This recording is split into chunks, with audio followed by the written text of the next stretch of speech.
ایک بزرگ تھے جو فوت ہو گئے، انہوں نے یہ بات مجھے جس طرح سمجھائی تھی وہ آج بھی میں ان کا مشکور ہوں کہ دنیا میں عام قاعدے قانون کے تحت بھی کسی سے کچھ کہنا کہ بھائی میرا یہ کام آپ کر دیجئے، آپ کر سکتے ہیں، ایک دفعہ کہنا جائز ہے، دوسری مرتبہ یاد دلا دینا کہ شاید بھول گئے وہ بھی جائز ہے، تیسری مرتبہ کہنا شرک ہو جائے گا، اور اس میں الہا و زاری کرنا اور خوشامدیں کرنا اور گڑ گڑانا یہ تو شرک ہے۔ تم نے یہ سمجھا ہے کہ تمہارا کام یہی کر سکتا ہے، کام کرنے والا تو اللہ ہے۔ لا فاعل فی الحقیقت ولا مؤثر الا اللہ، حضور نے فرمایا کہ اگر تمہیں جوتا باندھنے کا تسمہ درکار ہو تب بھی اللہ سے مانگو، کسی کے سامنے سوال کا جو ہاتھ جو ہے وہ دراز نہ کرو۔ اللہ نے تمہیں ایک عزت نفس دی ہے، اس عزت نفس کو دہلا نہ بناؤ، کسی کے سامنے جو ہے اپنا ہاتھ پھیلا دینا، اپنی عزت نفس جو ہے اس کو ختم کر دینا ہے، مت مانگو کسی سے کچھ۔ لیکن یہ کہ ٹھیک ہے دنیا میں کام چلتا ہے۔ حضور کا شکی شان تو یہ تھی کہ اگر آپ سواری پر ہوتے تھے اور آپ کی چھڑی گر گئی تو سواری کو بٹھا کے اس سے اتر کر چھڑی خود اٹھاتے تھے، آپ کسی اپنے ساتھی سے یہ نہیں کہتے تھے کہ میری چھڑی پکڑا دو مجھے۔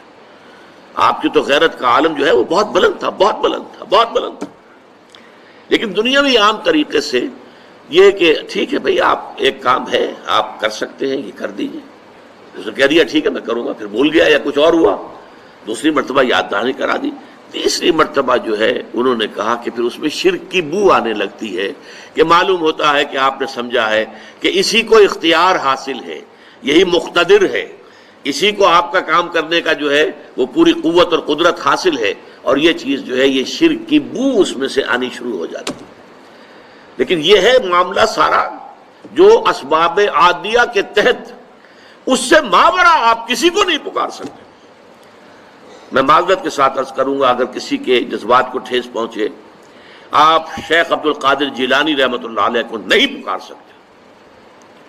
محمد رسول اللہ کو نہیں پکار سکتے، اور واقعہ یہ ہے کہ محمد رسول اللہ کو تو پکارا بھی نہیں جاتا، پکارتے لوگ ہیں زیادہ حضرت علی کو، یا علی مدد، شرک۔ دیکھیے سب سے بات نکتے کی بتا دوں آپ کو، فرشتے کو تو ہم مانتے ہیں نا، حضرت شیخ عبد القادر جیلانی رحمۃ اللہ علیہ کی روح ہے یا نہیں ہے، سنتی ہے نہیں ہے، حاضر ہے کہ نہیں ہے، ناظر ہے کہ نہیں ہے، 100 اختلاف ہو جائیں گے، اختلافات کی تو گنجائش ہے نا۔ فرشتہ ہے یا نہیں ہے، وہ تو فرشتہ تو ہے، آپ کے دونوں کندھوں پہ بیٹھا ہوا ہے، کرامن کاتبین ہے کہ نہیں ہے، یرسل علیکم حفظہ، آپ کے جو باڈی گارڈ اللہ فرشتہ نہیں بھیجتا، لیکن آپ فرشتے سے بھی نہیں کہہ سکتے کہ میرا یہ کام کرو۔ فرشتے کے وجود پہ تو کوئی شک نہیں ہے، یا جبرائیل میرا یہ کام کرو، قطعاً نہیں، غلط، شرک۔ لا تدعو مع اللہ احدا، اللہ کے سوا پکارنا کسی کو نہیں ہے، دعا کسی سے نہیں ہے، استغاثہ کسی کا نہیں ہے،